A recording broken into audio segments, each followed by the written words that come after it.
La deuxième partie, c'est le stage oral, où là, on est confronté à un jury comme le jour de l'entretien de motivation en école de commerce, donc composé de professionnels, mais aussi d'anciens d'écoles de commerce. Donc là, vraiment, on peut voir ce qu'on vaut objectivement, et on a aussi un débrief à la fin où vraiment tout est expliqué, et ça peut que nous permettre de progresser.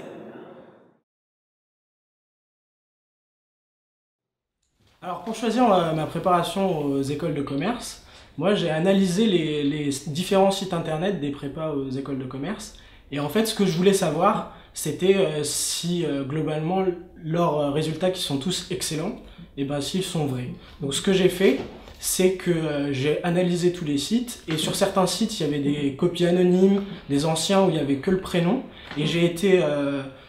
agréablement surpris par la transparence de PGE-PGO, parce qu'il y a le nom, le prénom, l'adresse mail, et en plus, c'est attesté par un huissier.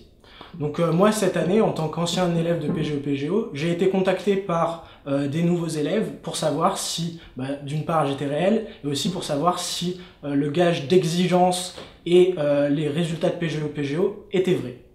J'ai choisi la prépa PGE-PGO pour deux raisons. La première, parce qu'elle m'a été recommandée par un ami qui m'a assuré que je trouverais des cours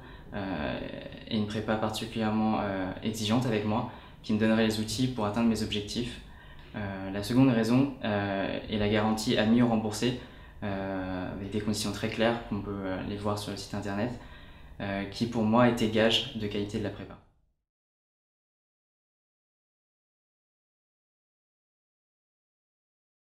L'une des nouveautés par rapport à PGE-PGO, qui cette année prépare sa 10e promotion pour l'année 2015 au concours, c'est que justement depuis 2 ou 3 ans, nous avons intégré de plus en plus d'anciens élèves en tant qu'enseignants. Par exemple, au Taj-Maj, on a des élèves qui obtenaient des scores stratosphériques, donc au-delà de 450, au-delà de 500, et qui sont revenus pour transmettre leur expérience. En français aussi, avec des élèves qui ont intégré Sciences Po Paris ou qui sont ensuite allés vers l'ENS, et qui, quand ils reviennent, au fond, appliquent exactement les recettes et imposent la rigueur et le côté presque pointilleux qu'ils parfois nous reprochaient dans le passé. Donc c'est assez amusant de voir que les victimes deviennent les bourreaux, alors toujours pour la noble cause de la réussite au concours. Et c'est exactement pareil aussi dans la préparation des épreuves orales, puisque ça permet cette espèce de solidarité intergénérationnelle du « je suis passé par là, je sais ce qu'il faut pour réussir et je le transmets aux nouveaux élèves ». Donc c'est l'une des réussites plutôt inattendues du modèle PGE-PGO, et alors peut-être que dans les 10 prochaines années nous en aurons d'autres de ce type, en tout cas nous l'espérons. Ce que j'ai aimé à PGE-PGO, c'est vraiment l'esprit de la prépa, puisque même si ça a duré que 2 semaines sur les stages écrits et 1 semaine, enfin 2 jours sur les stages oraux,